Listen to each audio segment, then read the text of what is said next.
What is going on, 156 Nation? Welcome back to an episode of First and 56, 2024 season edition. Season's here, preseason's over, rosters are locked up. It is time to get into it.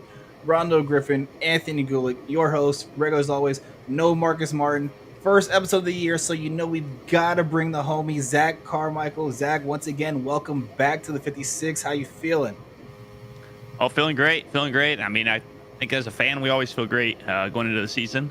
I feel great. I'm ready to get it going, and always happy to be back here on the show with you guys. Love the show. Everybody needs to check it out if you don't already. And yeah, just ready to talk Colts. Let's do it. Let's jump right into it. As I prep the show by saying, the 53-man roster is locked. You know, the regular season starts in a week and a half.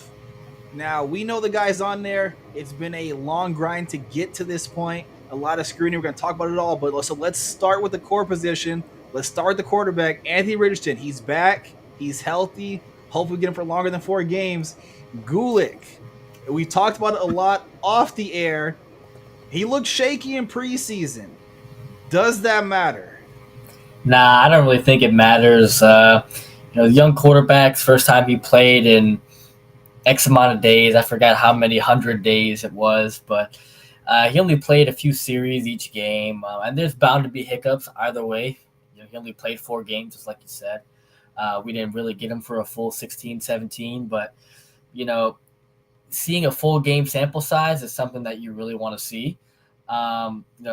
Take that Rams game into account. He didn't make some good plays in that game, that he really bounced back at the end.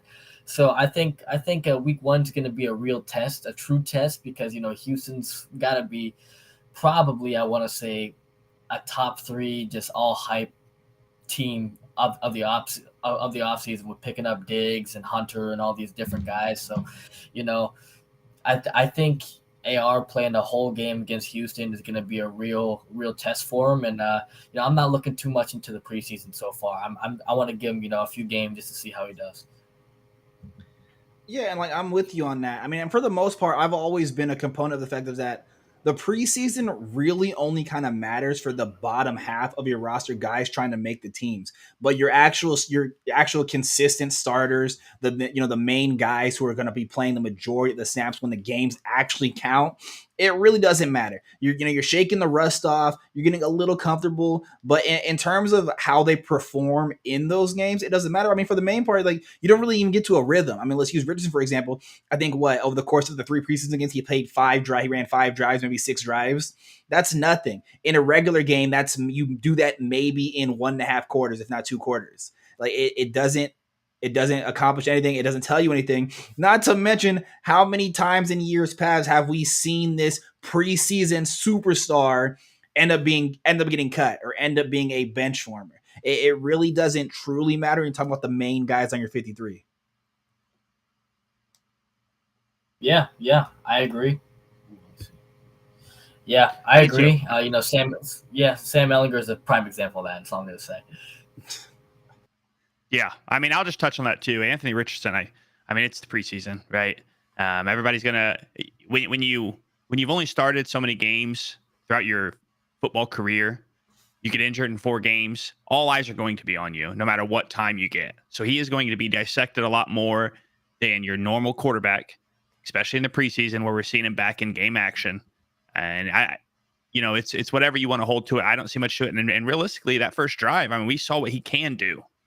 And nobody's paying attention to that, right? You could do so many great things, but if you do one bad, that's where the focal point is. So I think that, let's see what happens. It's going to be shaky. I think we're all aware of that as Colts fans. There's going to be times where there's not going to be good, but then there's going to be times where it's going to be great. And we're all aware of that coming into it. And if you don't watch Colts football, that's the expectation that we already have. He's going to grow. He's going to get better. But as far as the preseason, we saw what he can do, and we saw the things that we expect him to do. So hopefully you learn from that and you move on. Yeah, exactly. And like you both said, he's young. He's only 21. That's the thing, and you drafted him last year to be the franchise guy. We don't think it's going to happen overnight. And I think the problem with that is, you saw the immediate success of like the Mahomes and even the CJ Strouds of the world. And so that everyone now thinks that when you draft a guy that high in the draft, especially at the core position, he's supposed to come in immediately and just blow up and tear the roof off. It's not necessarily realistic. It's not to say that he can't grow to that level, but not every single guy, especially quarterback that you draft, is going to hit the ground running. Yeah, I agree. And I just think he's got something about him that makes him different. I mean, the kids now, they like to say the word aura.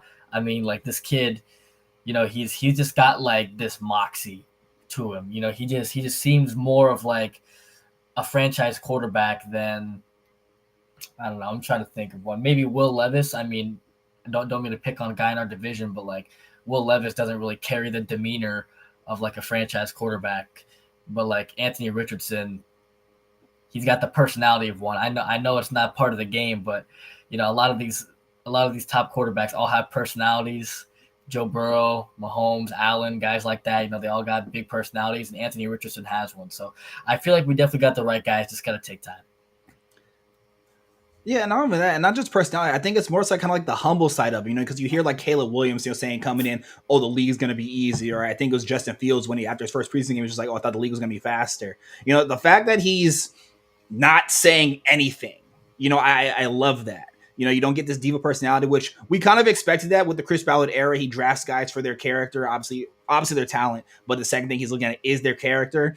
And it's something that, Marcus has said on this show many times, that he seems like he has a really good head on his shoulders.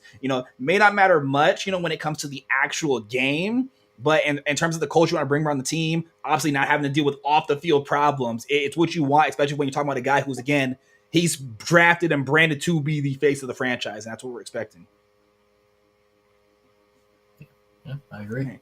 So let's get into the fun one, because draft day, let's dial it back to April. We end up taking the first defensive player off the draft, in Latu, which plenty of people loved it. We were excited about it, obviously addressing edge, getting a defender, getting a guy who can get to the quarterback. But the question has been out there of the fact of the matter that Brock Bowers did nearly drop to 15. And we've seen what's happened with their tight end room, namely, Jelani Woods hitting the IR. He's most likely done for the season because they did not designate him to return, which is very important. It's a tight end room that's been shuffling extremely ever since the retirement of Jack Doyle. I don't want to say it's a similar situation as when we lost Anthony Costanzo left tackle, but Zach, you're a season ticket holder. Is that gap, is that revolving door at tight end, not necessarily having a bona fide number one guy, is that really an issue? And I don't want to say, do you think it's going to be addressed, but do you think one of these four guys jumps the mantle as I'm taking the majority of the snaps now? No, I don't think that anyone takes that reign as the number one tight end through and through. No, I think you're going to see they're all gonna play, and not just one or two games. But at the same time, I feel like you look at a team, and I think the Colts team, and maybe this is a homer take, but they're pretty well-rounded for the most part of a roster. You're going to have weak spots in the roster. And, the tight ends may be part of that group for the offense.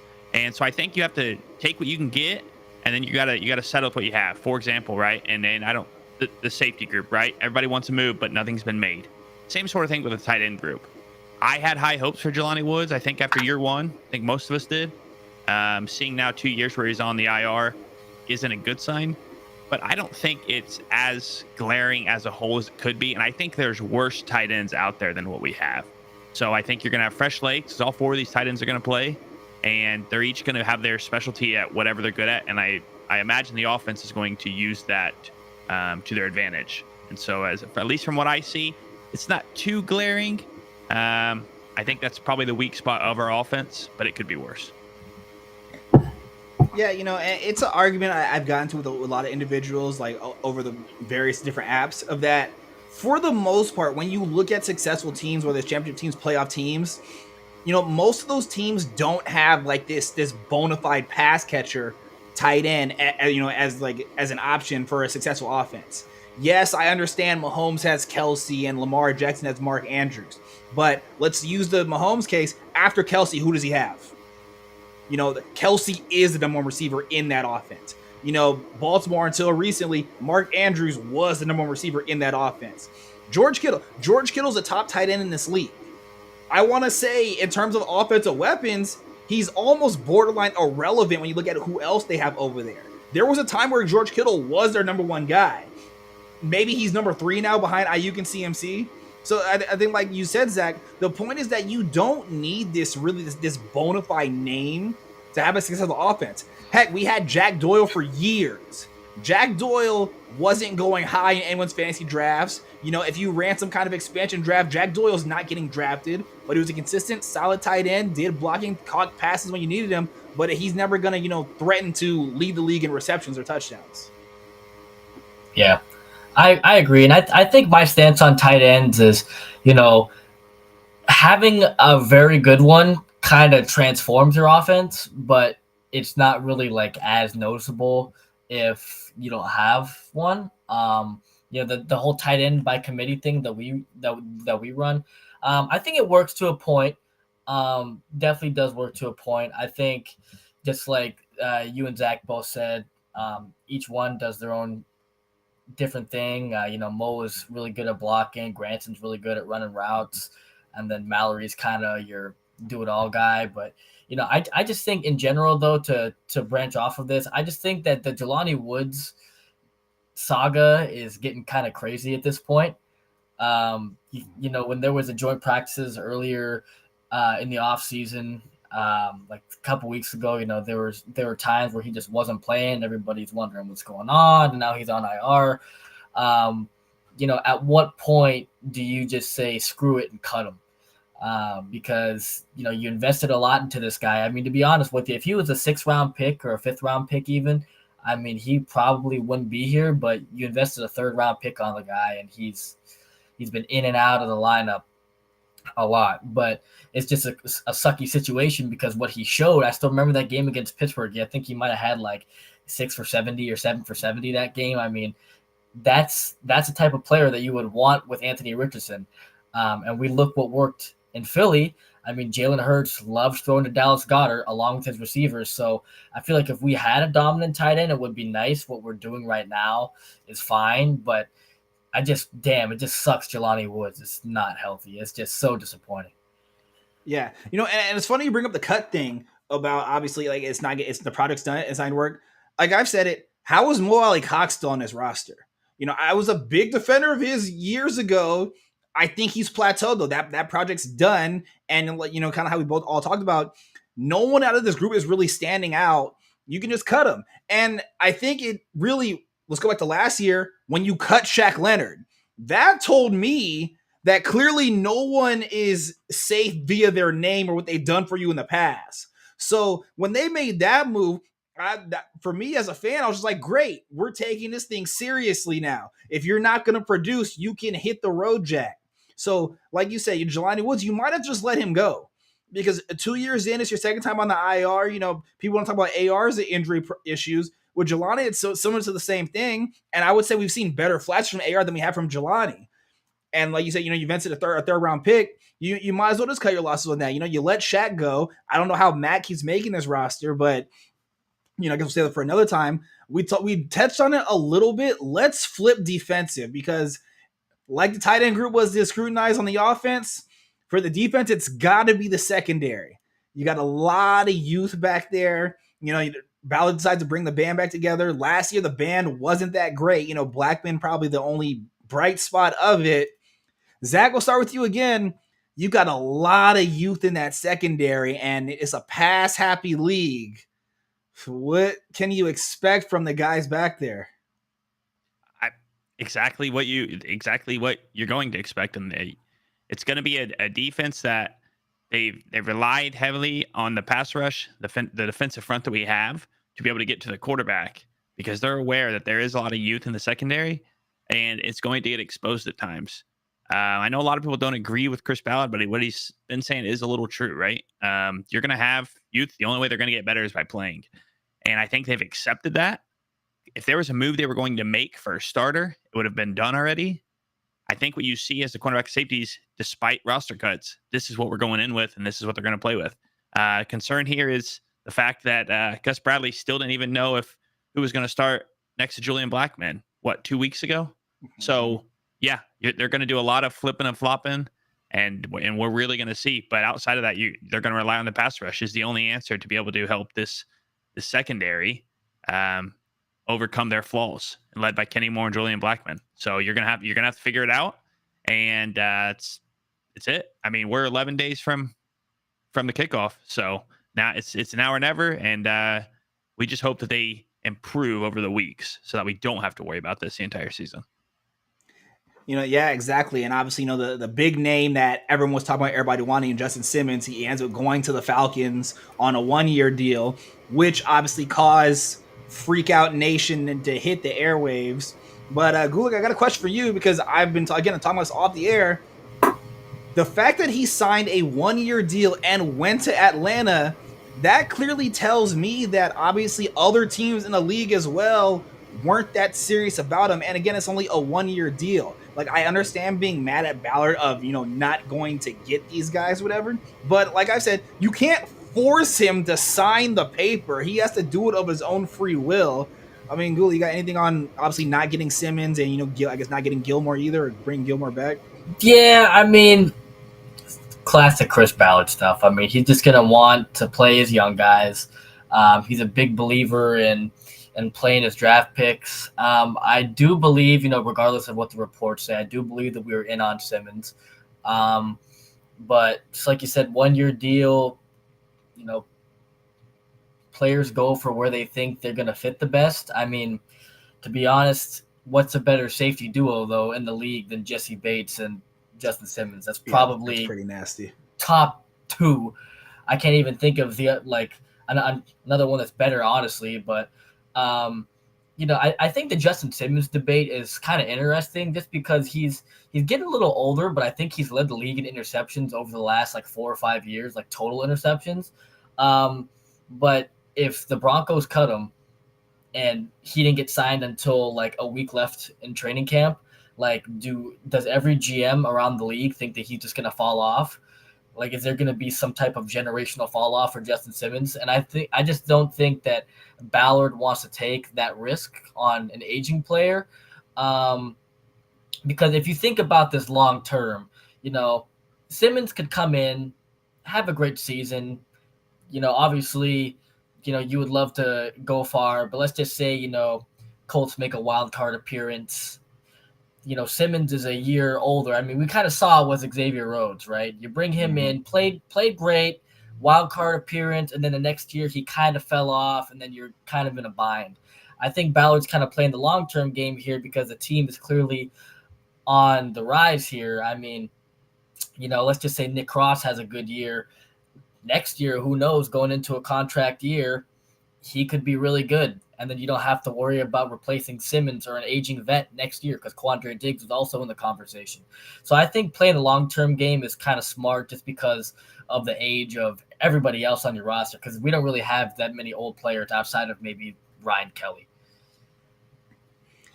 Yeah, and going back to the contract thing, he signed a 1-year deal. So part of that makes me want to think that his team and his camp, they wanted a multi-year contract, and teams weren't willing to bite on that. And so, the Falcons might have, I wouldn't say either the Falcons consistently stayed with the 1-year offer, or they're just the only ones who had kind of pure contact the second he hit the market. But it's similar to when we picked up Gilmore 2 years ago on a 1-year deal. He plays here, played great, but not that it's necessarily Gilmore's problem, but for as far as our team's concerned, do we think that 1 year with Gilmore really did anything for us as a franchise and a culture going forward? Sure, Gilmore resulted to great on the field success, but after that, then what? You bring in a Justin Simmons. If he's not your vision of the long term success of this team, what's the vision on that? Like you said, your young guys are only going to get better if they're on the field. It's back to the argument of when we drafted AR of should he start or should he wait behind Minshew? And we're all saying, obviously in his case, you drafted on how he's supposed to play, but also that you can only learn so much standing on the sideline holding a clipboard. You're only going to really get that experience and that action by playing. And there's going to be growing pains when you play your young guys, but again, it's how you find your studs. Hey, Darius Leonard, were any of us expecting him to turn to the guy that he was? He doesn't get that opportunity unless he's playing on the field. So it may be annoying. We may want Ballard to open the checkbook and go get these guys. But at the end of the day, how many times have we sat here, Ballard not make a move, and then some of the guys, show up and prove them right? So yeah, I mean, look at when Grigson was here, right? We signed a bunch of veteran players, and they flopped. I mean, you're right.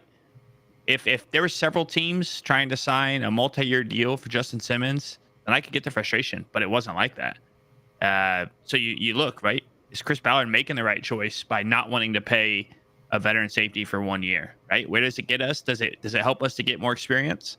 And again, you've said it several times, and it's right. Why wasn't everybody trying to do that if such a premier player is out there? And we'll see. Maybe he's wrong. Right, maybe he's wrong, but again, like we all see, I think we all agree that Justin Simmons is an amazing football player, but I just think we also agree that he's not necessarily a needle mover. Would he step in and be our best player on the secondary? Easily. But I don't think adding a Justin Simmons takes this team from, well, let's say we're a 7 or 8 win team. I don't think he adds us, gives us 2 more wins. He might, I don't know, prevent a couple of long drives or maybe shore up the defense a little bit, but I don't think he's a full needle mover. No, I'd agree. And I just want to touch on one last point, just on the secondary in general.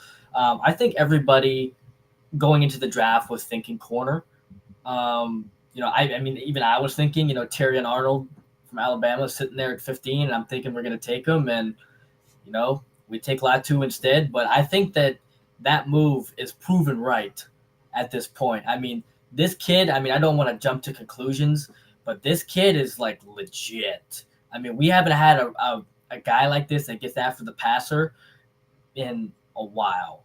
Like, he's just got a natural ability to get off the pass, to get off the line. And, the only reason why teams passed on him was because of his medicals, and his medicals so far look good. So if this kid stays healthy, honestly, it helps the corners out because you're getting after the quarterback. So, I think the move to go with the best player available and get the defensive lineman was a good move at the time. I'm still going to stand by it. Yeah, you're right about that. That's a no-brainer. I mean, the defense. You're right. If you look at these teams with defensive linemen, that you don't let him go. It's like a quarterback. So you're right. He's there. They didn't expect it. They went on it, and you're right. I mean, the kid looks crazy. His motor is unreal.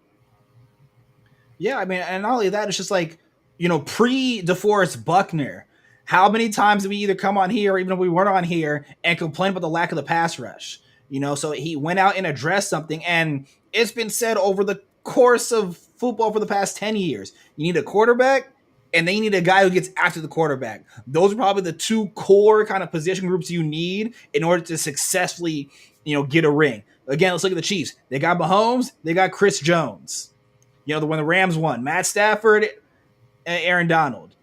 You need a pass thrower. You need a guy that gets after there. If Latu's going to be the guy, and like you said, I agree with both of you, his motor looks absolutely insane. His tape's insane. And the fact that he's playing next to Buckner and Grove Stewart should make his life easier. It's about time we have our next great, Colts pass rusher.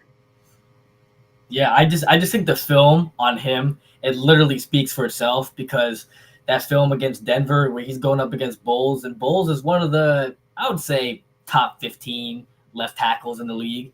I mean, they were doubling him in that game. He's only a rookie. That's first preseason game. So he's definitely going to, make a huge impact if he stays healthy, I think. But, I think when it comes to drafting, I think Ballard definitely knows what he's doing when it comes to drafting. So I'm going to stand by that. Yeah, absolutely. We've seen him prove it time and time again that the draft is his forte. He may not go out to free agents like we want him to, but typically, for the most part, when it comes to his draft picks, he doesn't miss. If he does, it's a day 3 guy. Like I said, those guys are essentially dart throws. I think that's going to end it off for this one. Obviously, it's been a long time coming. All of you guys who have tuned in and listened, you're still here. I see we got 50 of you watching. Thank you so much for tuning in and listening. If you're obviously not already, make sure you hit that follow button on this Twitter channel. Give us a follow on the YouTube channel, Sideline Sports. You see our individuals as well. Zach, thank you again for coming on. If you want to plug yourself real quick, Zach, how about it? Yeah. Follow me on Twitter. It's Zacarm, ZACARM_. Correction, no underscore. Took it away. Just Zacarm now. ZACARM. Follow me there on Twitter. I do a lot of Colts, also a little gaming as well. So. Yep, definitely. Obviously, give him a follow. Friend of the show. Me and him have podcasted before. He comes back every year. We love it. Tailgate information, because I know a lot of you tune in for that. We're going to have a video about that posted. That's going to be posted tomorrow, but keep your eyes out for that one. We've said before, football week 1 for us is 11 days away. But on behalf of myself, Goulet, our guest Zach, Marcus going to be here. Sideline Sports as the team that funds us. We thank you guys for tuning in. Thank you guys for listening. As always, as 156, and we're out.